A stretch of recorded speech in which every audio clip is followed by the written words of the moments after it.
So hello and welcome to another Flower of Light Mystery School podcast, and today I'd like to talk about the relationship, if you like, between the QHHT technique that was developed by Dolores, the quantum healing technique, and the mystery schools, which I myself has spent 20 years in Egypt, 20 years since I first went to Egypt, going back and forward, and then creating and manifesting the mystery school that I eventually did in Luxor.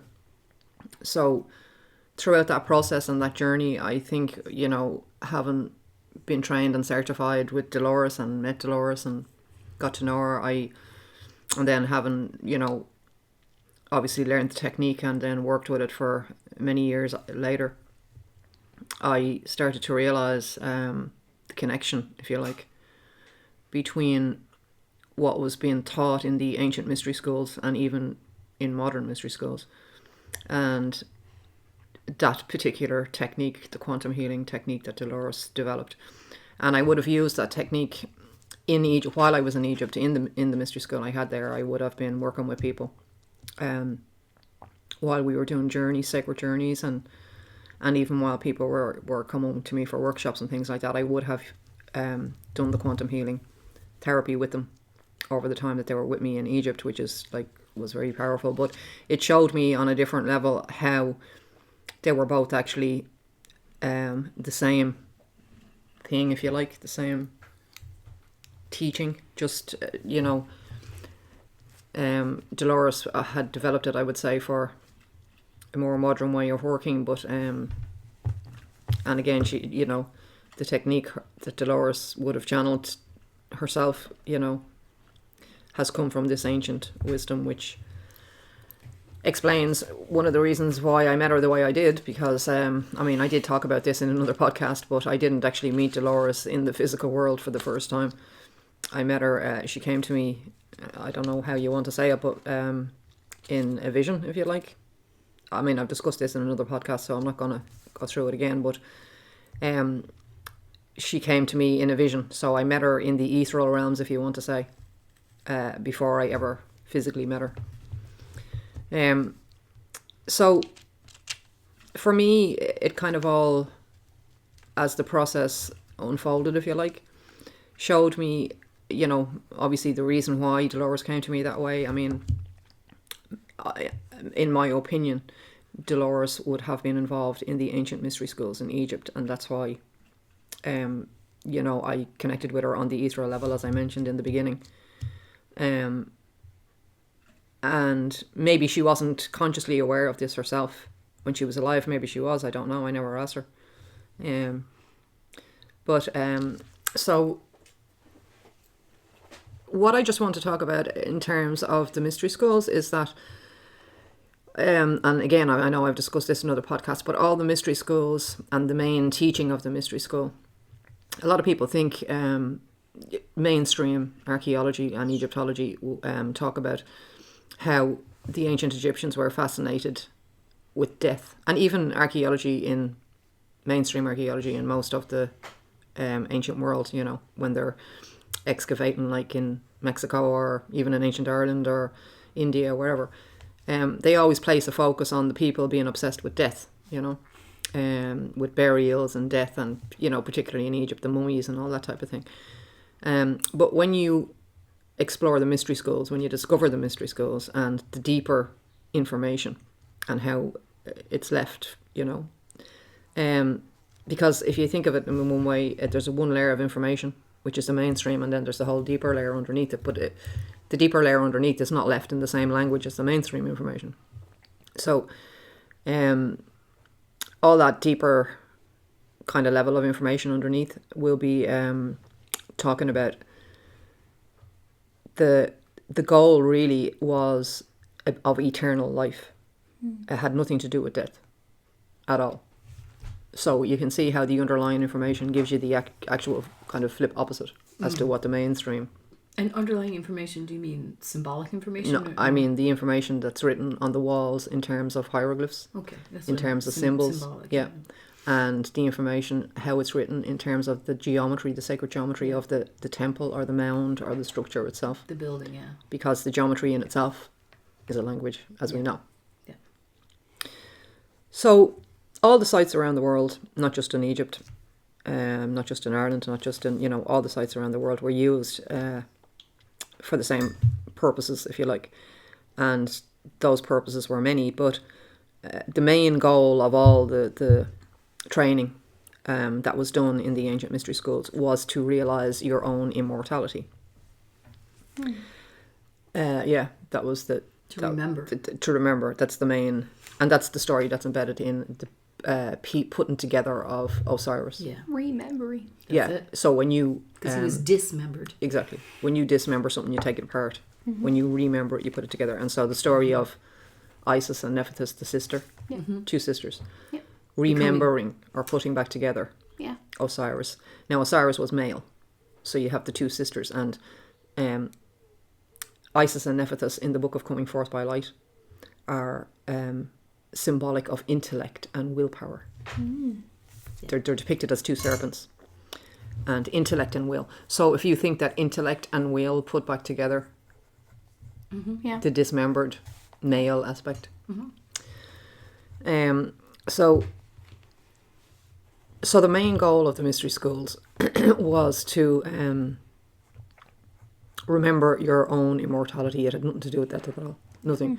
In fact, the Egyptians had no word for They had no word for death at all, no. like the Eskimos in snow. The word they used, the ancient Egyptians used for death was exactly the word the ancient Egyptians used for death was westing.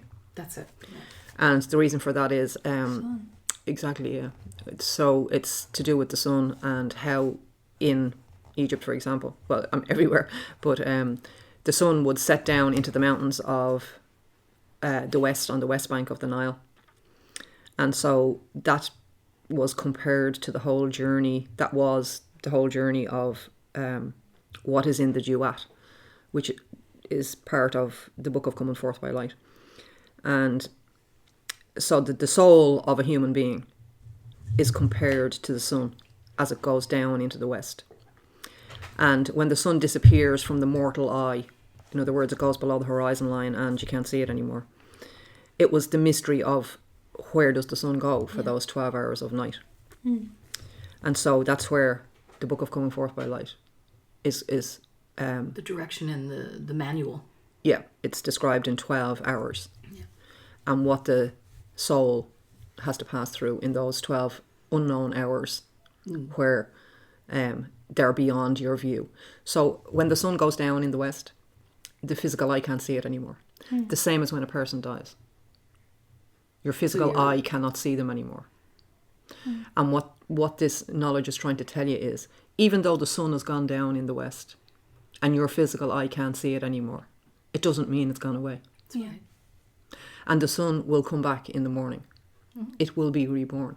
But it will be renamed in the morning. When the sun goes down at night, it's compared to, the old sun, for example, Amun, setting in the west.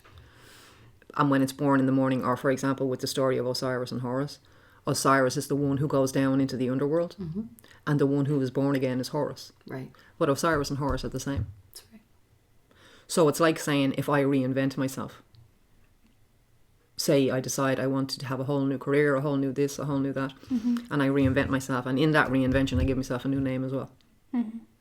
So Antoinette and, I don't know, Lisa, are the same people. You know what I mean? Lisa is a reinvented version of Antoinette. I don't know where I got Lisa from, but anyway, it's a reinvented version of Antoinette. Yeah, or you once told me, which I really, it made it come home for me, was what you said. You're a mother, you're a sister, you're a grandmother, you're a niece. You have all these different labels, but it's still you. Yeah. So the one person can be all the different things. All those attributes. All those different things. So exactly. So Osiris is the father in that aspect, as the way you've just described it, Christine, and Horus is the son. Yeah. So it's like the hours, the horizon. And again, if you look, for example, as I said, the Book of Coming Forth by Light is measured in 12 hours. Yeah. And so the only time that you have 12 hours of night and 12 hours of daylight in equality is on an equinox. Yes. So one of the things about the book of coming forth by light, or as the Egyptologists call it, the Book of the Dead. One of the things about that that's probably not discussed very much is that if there's 12 hours of night and 12 hours, then it's actually talking about perfect balance. Yeah. On Exactly, an balance, equinox. yeah, perfect. So the Book of Coming Forth by Light itself, in how it's written, is talking about perfect balance from the beginning, if you can read between the lines. Yeah. You know, because there's only one time when there's 12 hours of darkness and 12 hours of light, and that's an equinox. Yeah, exactly. So the word for death in ancient Egypt was westing, for that very reason, because the soul leaving the body and dying was compared to the sun going down into the west and disappearing for those 12 hours and then being reborn again in the morning. So they saw that process and the sun coming back in the morning as eternal life. So even though the sun went down for 12 hours and disappeared from their view, if you like, it came back the next day. So it was born again. The sun was born again every day, if you like. And so they saw that as somebody going through a whole lifetime, dying, and then being reborn again as a baby in a different life. Yeah. Different physical container, but the same soul. Yeah, exactly. Now, one of the things that a mystery school initiate would be at a certain point in their training, of course, would be very well aware of, is that when you come into the third dimension, which is where we're at and where all these lessons would have been studied and taught, there is a natural, and it has to happen, otherwise you wouldn't be here, if you know what I mean. It's a natural loss of memory that happens when you go from being an infinite, eternal, intelligent energy, which is all every place and everywhere all at the same time, existing outside time, dimension and space, which is what your natural state is. Right. When you descend that energy consciously into a place that has restricted directions, which is basically what we're saying when we say the third dimension. When we say we exist in the third dimension, what we're saying is we exist in a space that has 6 directions. It has up and down, it has front and back, and it has right and left. They're the 6 directions of movement that we have in this dimension that we live in. Each time you move up, or down for that matter, when you move down a dimension, you lose freedom, if you can look at it this way.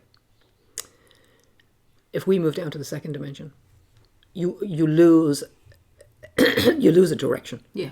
You lose your up and down direction. In second dimension, you only have a flat space. Yeah, exactly. If you go down a dimension lower, you lose freedom again. Yeah. So can you see, as you move up, if you move down the dimensions, you're losing more freedom. You're losing more ability to move in different directions as you move down the dimensions. Yeah, the higher the dimensional frequency. So in the 2 dimension, it's just flat. Yeah. Go down to 1 dimension, go down to 0 dimension, you're just a dot. Yeah, outside of 3D, there's no time. So even more freedom. So we go back up to the third dimension. And in the third dimension, we have 6 directions to move in. Yeah. So our physical body can move front, back, up, down, right, left. And that's it. Yeah. Okay, we can do Diagonal. a south-southeast movement. Yeah. A diagonal. But they're the 6 main directions. So then, as you can see, the progression, if you move up a dimension into 4th and 5th, what happens? You gain more freedom of movement. Do you get that now? In terms of the directions, as you go down, you lose. Yeah. So if you go into a flat dimension, you're after losing your ability to jump up and down. You know? Yeah. So what gets lost is freedom of movement. Now that is associated with your thoughts and your thinking and your memory as well. So what I'm saying is, if you can think of yourself as being outside of time and space, because your natural state is intelligent energy, which we in this third dimension call light. Okay, we call it light. And light is everywhere all at the same time. That's right. Yeah. That's your natural state. That's why the soul was compared to the sun. Because of the light. Because it's light. That's our natural state. Aha. We are everywhere all at the same time. We are not in any dimension. We are everywhere all at the same time, outside of time and space. So, to go from that, which is beyond any dimension. I've just told you, as you move up and down the dimensions, you lose freedom. And you also lose memory. Yeah. So you can imagine going from infinite freedom, infinite knowledge, infinite being everywhere all at the same time, into a place where you've only got 6 directions of movement. And not Very only that, constrictive, not only that, you've not only got now 6 directions of movement, but your physical form in which you can move in those 6 directions is also a restriction as well. Yeah. And then also when in your physical form, in the third direction, in the third dimension with your 6 directions in the physical container, when the sun is not in the sky, you fall asleep. Well, that's why your consciousness is compared to the sun. That's what I'm saying. When it's night, everyone falls asleep. Yeah, well, that's because the light is missing. Well, that's how light and dark affects consciousness on Earth. Yeah, I just thought I should say absolutely, that. Circadian rhythm. Yeah. Well, it means that the sun is the information. So if the sun is not in the sky, you have to. The information is still absolutely. there. And then on the larger cycle, on the physical body, it affects it at sleep, not your consciousness, because you're dreaming. On the physical, yeah. But no, that's a really good point, because the absence of light or the presence of light affects consciousness. Yes. As it's to in whether a physical it's container, for sure. Yeah. So the less, let's say, the more you descend down through the dimensions, the less freedom you have, and therefore the less memory you have. Yeah. Now, I know you mightn't connect freedom and memory, but it is connected, because ultimately we think of freedom of movement in terms of physical movement in the third dimension. But if you were in your natural state, freedom of movement wouldn't be about physical movement. No. Because there is, I said light is everywhere all at the same time, and people say that there's nothing faster than the speed of light. Well, there is. There is. Thought. The ability to think. Thinking. Before you can finish the word Mars, you'd be on Mars. That's right. In thought, in the speed of thought. Because your thoughts are faster than the speed of light. You see? Yeah. And scientists knew this, like Einstein, and they knew that. Einstein knew that the speed of light that he gave wasn't the correct thing. No. There's different speeds of light. Light is slowed down by certain things. Light's by gravity, for example. That's one of the experiments that Einstein did. He realized that a gravitational field bends and curves light, which makes it slow down. Prisms slow down light. So there is different light speeds. Like light speed in a vacuum is the one that most people are familiar with. Yeah. But that's in a vacuum. That's with no resistance. Yeah. So there is different, even though they say the speed of light is constant. But anyway, in the ancient mystery schools, and in those people, like, for example, Nikola Tesla, and people in more modern times that had rediscovered this ancient information. And Walter Russell. Which I'm sure Einstein would have as well, knew that there is faster than the speed of light, and it's the speed of thought. Because ultimately, it's the thought that's creating the reality. Everything else, if you like. But that's that experiment in physics, Charlotte, right? The slit, the observer effect. Particle. Yes, the double slit experiment. Observer effect. Yeah. Is that something different? No, it's the observer effect is the results that the double slit experiment yielded. Yeah. So what they discovered from the double slit experiment was the observer effect, which is that it's observation that collapses the quantum realm. That's right. So it's only when somebody is observing the electron or the wave it turns into a particle. that it turns into an electron. It's only when somebody is there to observe the wave that the wave becomes a particle. Yeah. If there's nobody observing it, it remains as a wave. So the wave is the quantum realm. Yeah. So the wave and the particle is the physical. Yeah. So if you want to look at it that way, and that's a good point that we've made, the wave you can think of as the energy, and the particle is your physical universe, including your physical body. Yeah. So you've gone from the wave into the particle. Just by being your wave. Here. Just by being here, exactly. And being the third dimension, your physical body is the particle. Yeah, exactly. Damn. Yeah. And everything in the material world is the particle. But if you can think of everything in the material world as being your own frozen thoughts. Exactly. Including your own body. Frozen maybe is not the best word to use. Your own thoughts in a slower vibration. Yeah. Or a lower vibration. I'll give you an example. When I was creating the mystery school and when I wanted to build the actual physical buildings that would contain the people that would come to the mystery school is what I mean. They're there. I thought about it in my mind for about 2 years. Yes. I created it in my mind. I visualized it in my mind. I visualized the buildings, the swimming pool, how it was going to look, the land, everything. Yeah.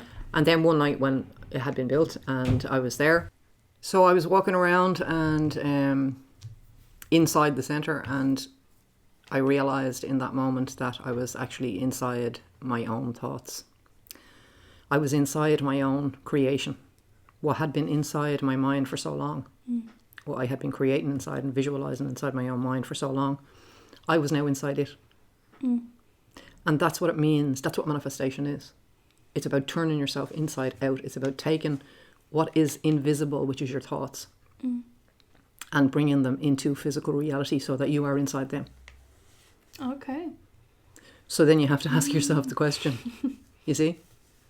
If you can take a thought and bring it out of your head and make it something physical and actually be standing inside it, then that changes the whole thing, doesn't it? You're standing inside one of your own thoughts. Do you know what I mean? And that's really what I realised. Realizations are things that when they hit you, it's like a epiphany, a divine inspiration, an aha moment, you know. When it hits you, there's a feeling that goes along with it as well, you know. Yeah. And I completely embodied the knowledge of manifestation because I had done it. And in that moment I realised that was a huge part of why I was creating that in the first place, was to literally teach myself the art of turning myself inside out, which is what manifestation is.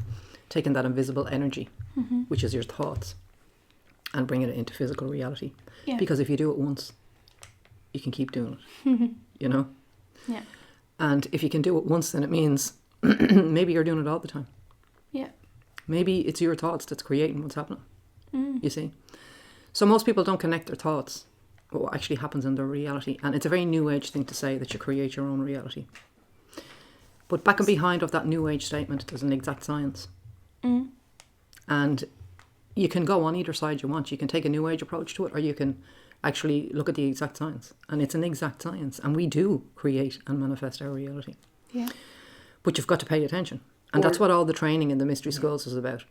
But of course, it's about realising. The ultimate realisation is that you are not just this person who was born into this life, who's going to live a certain matter of years, whatever it may be. I think 72 or something is the average age, and then die, and that's the end of it.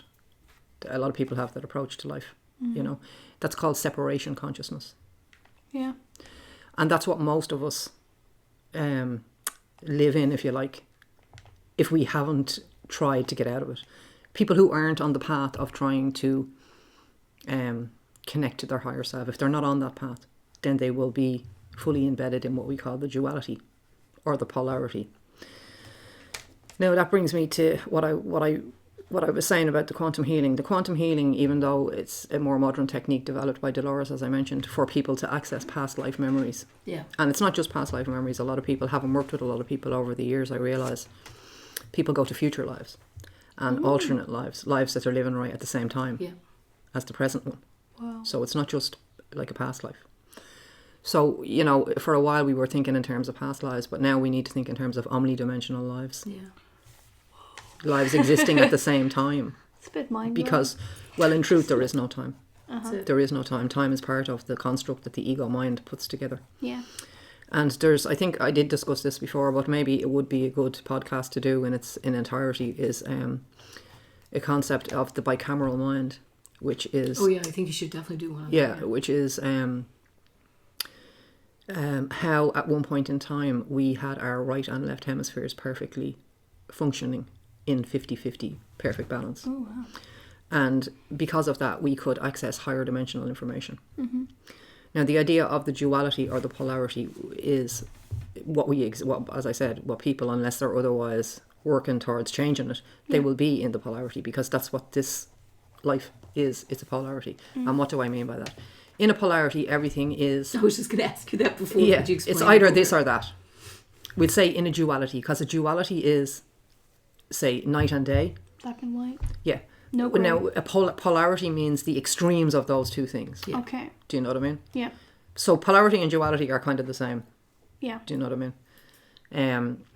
So really what both means, the polarity means the extremes. If you're out on the poles, you're on the really extreme either end, you know. But there's varying degrees of that polarity, if you like. Yeah. So you have different polarities, for examples, would be night and day, black and white. Up and down. Back and forth. Yeah, right and wrong, this and that. So male and female. In polarity or duality consciousness, we're always presented with a choice. And it's always a choice of either this or that. Will I go or will I stay? Will I take that job or will I not take that job? Will I buy that house or will I not buy that house? Will I get married or will I not get married? So our thinking, the way we are trained to think in this world. And don't think we're not. We develop that. Yeah. Because we're not born with it. Child doesn't have ego. Now, your duality consciousness is your ego. That is your ego. And the ego is always in one or the other. It has to be this or that. The ego is not, the ego doesn't think in terms of unity. Okay. It doesn't think in terms of harmony. It thinks in terms of it either has to be one thing or another. Do you remember we were talking about the wave and the particle in the double slit experiment? Yes. Well, if you think of your higher consciousness as the wave and think of your ego as the particle, the ego always has to put things in its place. Yeah. You know, it has to count things 1, 2, 3, 4, 5. Yeah. Monday, Tuesday, Wednesday, Thursday, Friday. Systematic. The ego is a system, and it's a system that's based on a duality. Yes. And that's giving you two choices, this or that. But when you're in your higher self, when you're in your wave form, your quantum self, your energy self, or your thoughts, if you want to put it that way, because that's where you are. That's all you are, in fact. When you're there, you can think in terms of everything all at the same time. Yes. It doesn't have to be this or that. Yeah. So let me give you an example. Say you have a ruler. Yeah. And either end of that ruler is the extremes of the pole. Yes. Come into the centre. Come right into the centre of your ruler. Now, the centre of your ruler represents the child. Yeah. The heart. You know? And in the centre, why? Because the centre contains both. It contains both of the poles. The centre is where it unifies the polarity and the duality.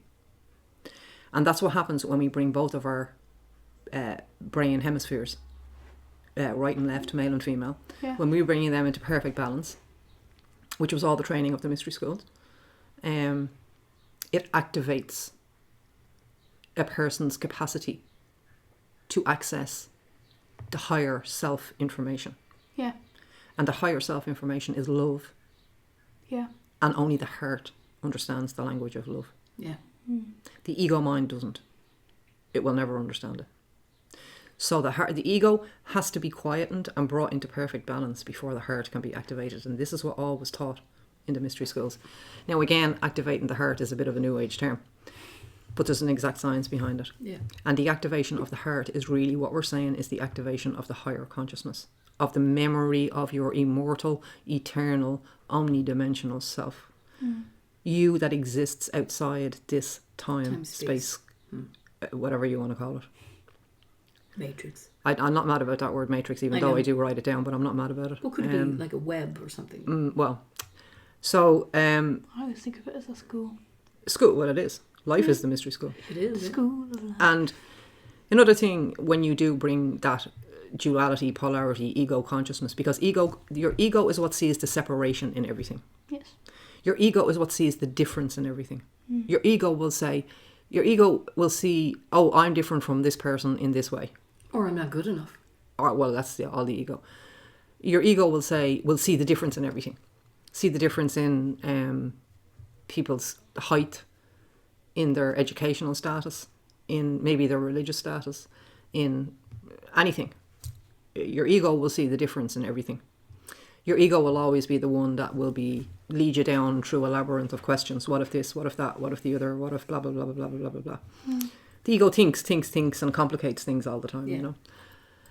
But it's the ego that you need. I'm not saying you don't need it. You do need it. You need it to exist in the third dimensional space. Yeah, it's a survival mechanism. Yeah, of course you need it. When it's balanced. Yeah, because it's the ego that creates time, the concept of time, calendars, the idea of Monday, Tuesday, Wednesday, Thursday, counting the circles of the earth around the sun for some unknown reason, because it's an infinite cycle, so why keep counting, you know? But that's what the ego does. It does things like that. So people talk about ascension, which is another New Age term, and again, there's an exact science behind that, which is all to do with the mystery schools and what was been taught in the mystery schools. I mean, these people were geniuses, you know? So just because necessarily we don't actually get what they were talking about doesn't mean they were wrong. Do you know what I mean? It doesn't mean they were at a harmony or kilter, you know? If we can access and understand how these people in the ancient times were able to do such incredible things, like build reproductions of parts of star constellations on the ground in the form of temples and pyramids. I mean, to create a structure like Newgrange even, for example, and structures all over the world, that even today, after all these thousands of years of it being built, are still in sync with the sun shining in, you know. That's an incredible feat of engineering. Which could not be done today. And the pyramid, you know, there's things that we don't even understand, you know.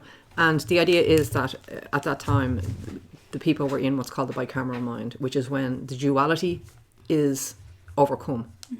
Now, that means ascension.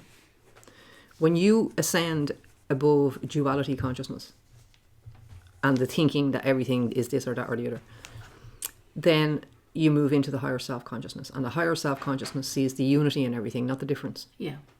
And the higher self-consciousness also sees the third way, the middle way. Yeah. Whereas ego and polarity only see this and that, night and day, black and white. Yeah. The heart sees the middle ground. The child sees the middle ground. Again, if you look at a child, before it has developed the ego is not developed until about between 7 and 10. So up to the age of 7, look at a child. A child does not worry about tomorrow. That's right. Or yesterday. It's not obsessing about what it's going to do tomorrow or being negative and sad about what didn't happen yesterday. A child doesn't judge people. Yeah. A child doesn't say, oh, you're different to me. No. To a child, everything is brand new and created just a second ago. Everything is amazing and interesting and fascinating. They don't have any judgment because they haven't developed an ego yet. Yeah. And a child is fully in the heart. Haven't been programmed by the stuff around them, right? But they naturally haven't developed it yet. That's what I'm saying, yeah. And so, you know, there is the saying, you know, I think Jesus said, in order to enter the kingdom of heaven, you have to become like a child. That's right. That's what that means. To activate the heart. Because the duality, the male and the female, that's another duality, male and female. Yeah. You could say that's mother-father. Yeah. The child is the heart. Yeah. That's why you see Jesus with the heart of light. Because you have to become a child to lose the ego. Yeah. And when you do, you can access the higher self. So what has this got to do with the quantum healing? The quantum healing technique, as I said, developed by Dolores. And over the years of me working with it, I realised how that technique and what was taught in the mystery schools were the same. So I have combined, if you like, I mean, the technique I use is Dolores' technique, but I've combined my knowledge when working with Of course, your own clients. particular work. And those are the people that are attracted to you as well. Yeah. The people who are connected to the mystery schools. So So I have, you know, back and behind the training that I did with Dolores, I have all those 20 years of access of information that I had and people and places for 20 years in Egypt, you know, to add to when I'm working with people. And the idea of the quantum healing, as I work with it, and as I'm sure Dolores developed it, is to, because when in the quantum healing you will remember a past, an alternate or a future life. You will. And that in itself gives you access to the higher self. It eliminates the ego because your quantum healing session is recorded, of course. And that's sent to you later on that day, and you'll be able to listen to that recording then over and over, and you will access an alternate life, I'll say. And that alternate life will be the one that is most closely influencing the present life that you're having at the moment. Yeah.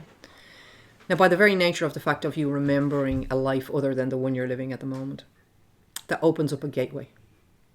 And that gateway is really what we call the third eye, or the gateway to the higher self. Yeah. So the technique in and of itself actually opens the client to accessing their higher self, which is something that they just keep working with as when they leave, after they leave. And they have the recording there, of course, as well, to, that they can listen to over and over and help. But also what you can find, with the quantum healing is that we have whole ancestral lineages, if you like. which is that's what I think is fascinating. What I would brings you into that whole realm of not a 3D idea of who my ancestors are, but like a cellular memory of who your exactly. ancestors are. Yeah, it's kind of conscious. Yeah, and it's the thing is, when you actually access that space of out of the polarity, out of the illusion of time, and your ancestors don't become ancestors; they're living right now. Yeah. Yeah. They're all one. You are them, they are you. Yeah. They're only words until you understand it. That's the point I'm trying to make. The ego will only ever understand what I'm saying in words. Yeah. The heart knows it. Right. And everybody has a heart. Everybody has a heart, and everybody accesses. And I don't mean just your physical heart. I mean a higher self. And whether you believe it or not, you are immortal, eternal energy. Yeah. You are. And you've never left heaven. You've always been in heaven. You can't leave heaven. Heaven is all there is. And it's the ego mind, you see. And I know, believe me, I do know. The ego mind is a very difficult thing to battle. And this is the symbol of all the things you see on the walls in Egypt, for example. The ego mind.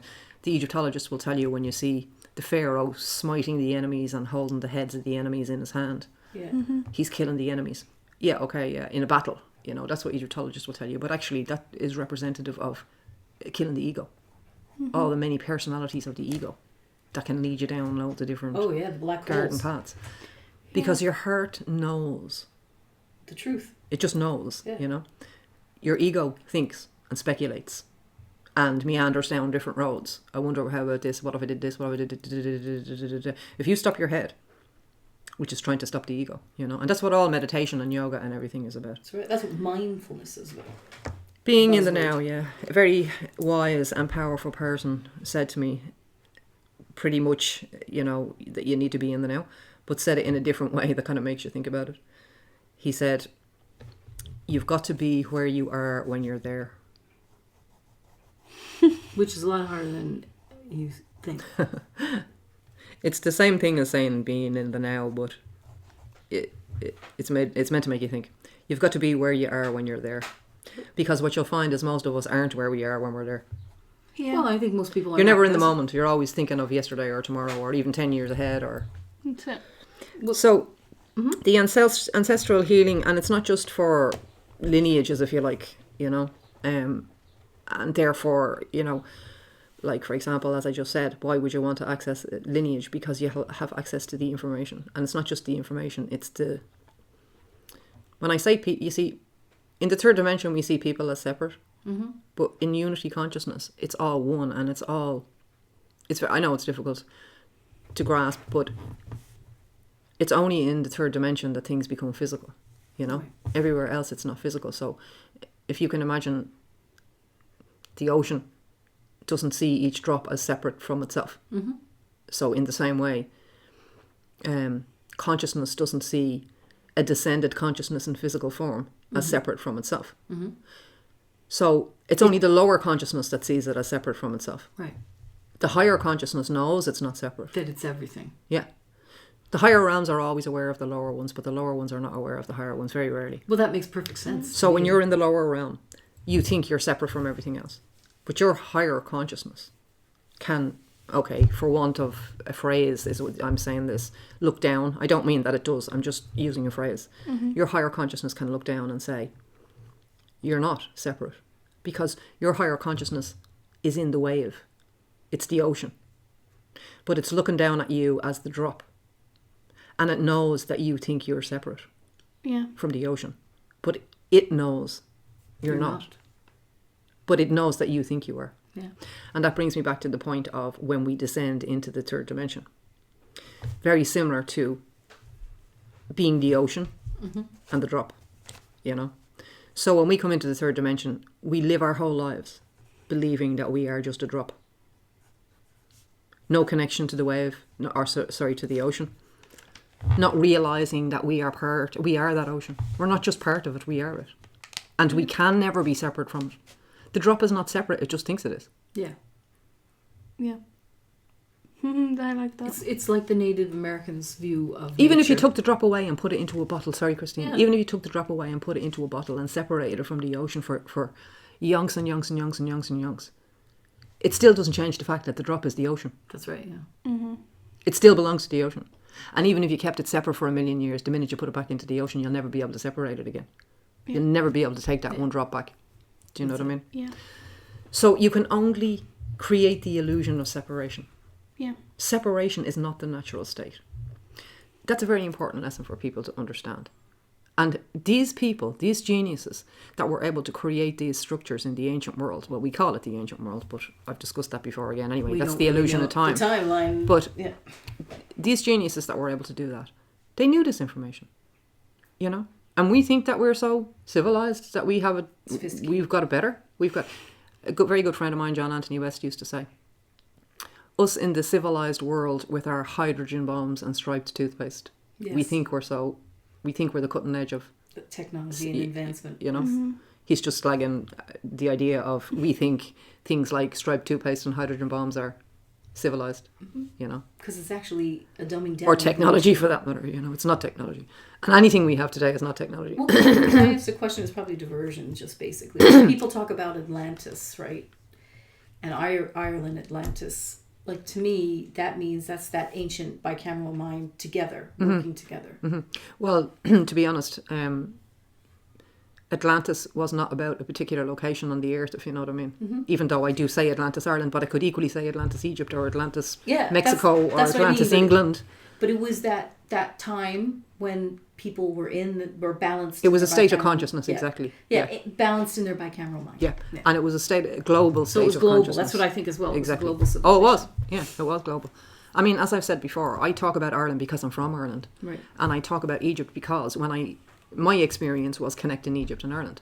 But I'm certainly not saying it's only Egypt and Ireland. No, I agree. Atlantis and Lemurian consciousness was global. It's a story of a global consciousness. Yeah. And a unity consciousness, if you like, that fell apart. Yes. Because of the use of black magic. Yeah. And that's a different story. And anyway, look. We're not going to discuss the black magic, No, basically. Well,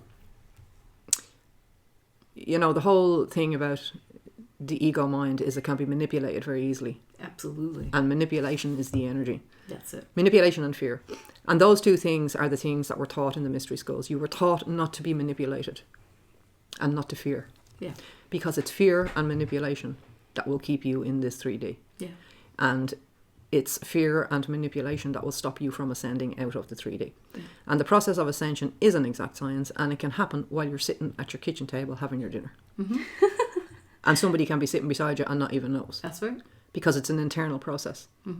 It's not that UFOs are going to come down and take you off the planet. No. And I know that's another concept that people have. True ascension, in terms of what the mystery school training is a process that happens internally, and it's invisible to anybody and to nobody except for the person that's doing it themselves. Yeah. And as the ascension process means that you ascend out of duality consciousness into unity consciousness. And that is where you see the sameness in everything, where you see that love is the creative energy of everything. Now, the quantum healing technique, as I mentioned, because I've worked with this knowledge for, when I say 20 years in Egypt, but I mean, I was doing it long before I ever went to Egypt. So really all my life, if you like, even as a child in Ireland, you know, and younger. I've realized that the technique and what I bring to it as well, is, I don't want to say it's a fast track because there is no fast track. No, but you it's have to do certainly the a inner very work, good, right? you have to do the inner work, but the quantum healing technique, it's a tool. and the way to I help work you. with people is an amazing tool to accelerate. That's it, yeah. The ability for people to contact their higher self. Yes. To eliminate the ego consciousness. And really, it's your ego that creates all the suffering that you're ever going to have in the world. That's exactly it. Because that's what's going to make you always be in a kind of a battle with yourself, if you like. Mm-hmm. So, well, I had a quantum healing with Antoinette, and it was very revealing, and it wasn't what I expected. And I just would say, I could say to everyone that you would, if you're in the place to really want to sincerely work on yourself, it is a great tool and experience to have for yourself. Mm-hmm. So, and of course, you know, I will endorse that. Thank you, Christine. You're welcome. And just to, you know, of course, as well, the geometry. And I know a lot of people find it difficult to understand what geometry has to do with anything like this, because the geometry that was used in the creation of the temples is literally the canon of proportions. And what I mean by that is that everything in the physical universe goes by this canon of proportions, manifests itself according to this canon of proportions. So it's like the map. The sacred geometry is like the map left by these ancient people, if you like, who are truly ourselves. Yes. We left it for ourselves. The geometry, the sacred geometry, the flower of life, the seed of life, Metatron's cube. In our higher consciousness. Yes. Yeah. In our higher state, we left it for ourselves in our fallen state. Yeah, it's so like we could find it in our fallen state. Yeah. And follow it all the way back up to our higher self. Mm-hmm. Like and so it was left all over the world. And the little bridge. Exactly. It was left all over the world. And you know, of course, all the sites all over the world are a recreation of the stars in the sky. That's right. So what they were doing was bringing the heavens down to earth. So as you were walking through the sites, you were actually walking through the stars as well at the same time. Mm-hmm. So they had the as above, so below concept. So all this information was left as well in the form, as I mentioned, of the sacred sites themselves, but the geometry as well. Yeah. And the geometry is a visual symbol and an aid for people to... And an activation. Absolutely. No, what it is, because the straight lines and the circular lines of the geometry represent the duality, the male and the female energy. And when the person working with the geometry sees how one cannot be created without the other, how they both arise from the same thing, it convinces the ego mind enough that it believes. And once the ego mind believes the heart, then the battle is over. Yeah. Because it's the ego. The heart is not having any battle. No. It's the ego mind that's having the battle. So that's what you want. The heart and once knows the ego when it agrees, sees the symbol. Exactly. But the mind has to be convinced. Oh, it's the ego we're convincing. It's not the heart. I've been in the sacred geometry classes, and more often than not, I've seen, you can really see the people that have experienced kind of the frustration of the bicameral mind. I've seen that people might get a little frustrated. And I think that's all to do with the left-right brain balance of actually physically. People don't realize, because they intellectually think, well, I can draw that. But it's a whole process that you have to master. Yeah. So it's like a mastery of yourself internally. And then there's the 3D part of the geometry, which is really important. Yeah. To kind of activate that third eye. Because those symbols go right into the right brain. Yeah. You see, somebody will always resonate with one part of it or another. Like, women generally resist using the compass. And, hello, that was me. And the measurements part of it and all that. But the guys love it. Yeah. You know? But then the guys very much resist the kind of mystical aspect of how we interpret the information and the symbols and colouring the symbol in and using colour. Whereas the women love all that part. But the idea is for men to love both parts and for women to love both parts, for women to accept the measurements and the using the compass and using the ruler, because a lot of women will, and including me in the beginning, I resisted that as well because it reminded me of school and blah blah blah blah blah. But actually what it's doing is it's training your male energy. That's it. To be in perfect harmony. It's called the alchemical wedding. Yeah. And and that's the idea of marrying your male and female energy in perfect balance. And just to touch on a point that you mentioned there a minute ago, Christine, when we were talking about the equinox. Yeah. And I mentioned that the Book of Coming Forth by Light, because it's written about 12 hours in the duat. Yeah. It was obviously written. It's describing an equinox. Yeah. And that's important because the equinox is symbolic of perfect balance. And so then we have the solstice. And all the ancient sites around the world, as we were talking about Newgrange, even the pyramids in Egypt, all the sites around the world, the ancient sites are observing in their structure either the solstices, the equinoxes, or the cross-quarter days. Yeah. And the equinoxes represent the perfect male-female balance. Equal. And the solstices represent the polarity or the duality. Yeah, the polarity. Because the solstice, for example, is either the longest daylight hours or the shortest daylight hours. That's it. So that represents the extremes of the poles. Whereas the equinoxes represent... the harmony, the balance. Yeah, the heart, if you like, and the perfect balance. So the sites in their construction, if you like, tell you how you, when you descend into ego consciousness, you go out of balance. Yeah. The sites themselves show you that by observing the equinoxes and the solstices. Yeah. Because the solstices are the symbol of you being out of balance in the third dimension. In the third dimension, yeah. The equinoxes are the symbol of you bringing your male and female together. Would that have anything relating to the weighing of the heart, right? Yes, it's everything to do with it, yeah. So that's like weighing your ego against your heart. The feather is your heart? Yeah. Yeah. No, your higher energy. Your heart is your heart, and your feather is your ego, isn't it? No? The feather represents... No, let me tell you. The feather is the higher dimensions, right? Let me tell you. The heart represents your light body, your higher consciousness. There you go, your light body.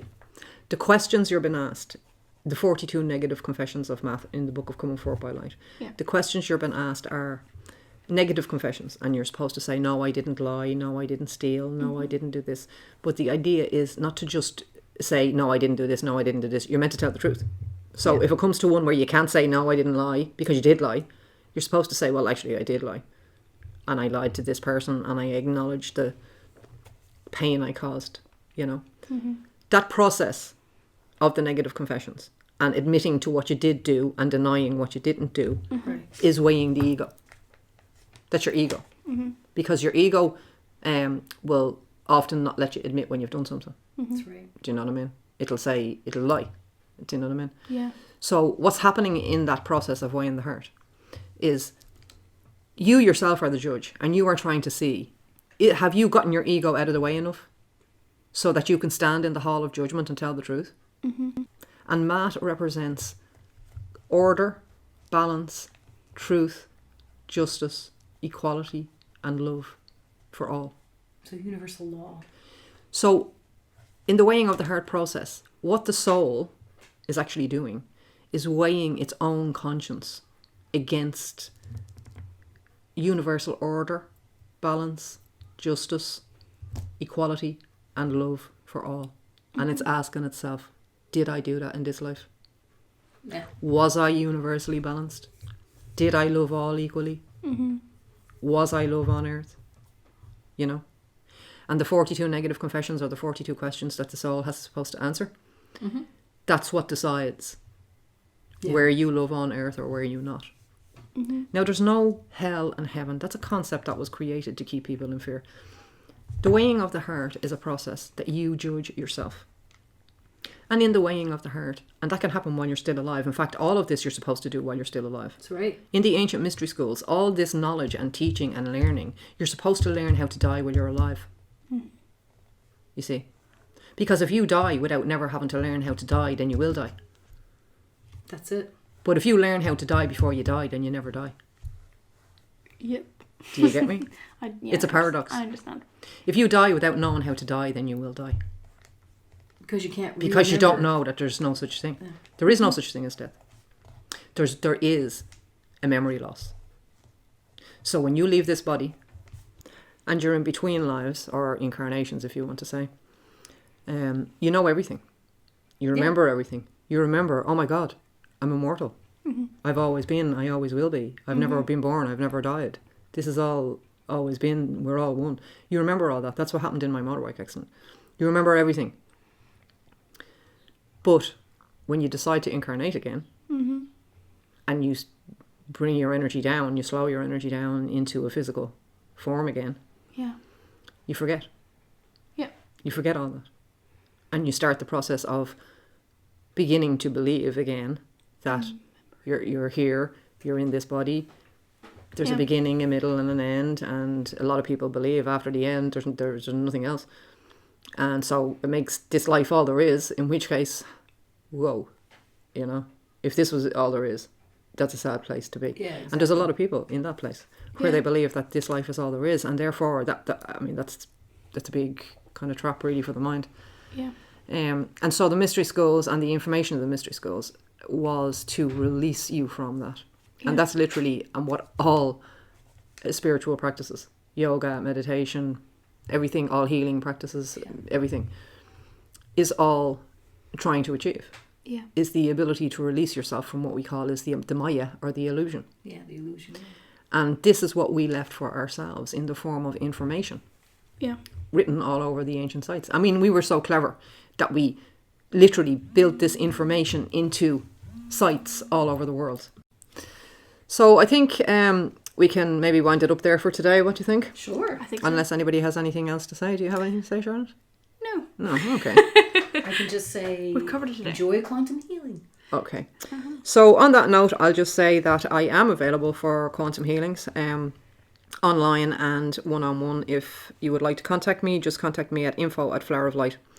If you want to contact me about anything else, workshops, journeys, anything like that, same email, info@floweroflight. And of course the website is floweroflight.com.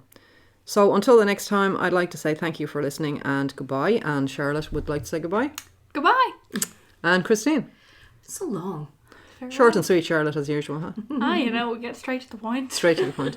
Okay, thank you, and talk to you again soon. Bye. Goodbye. Thanks for listening.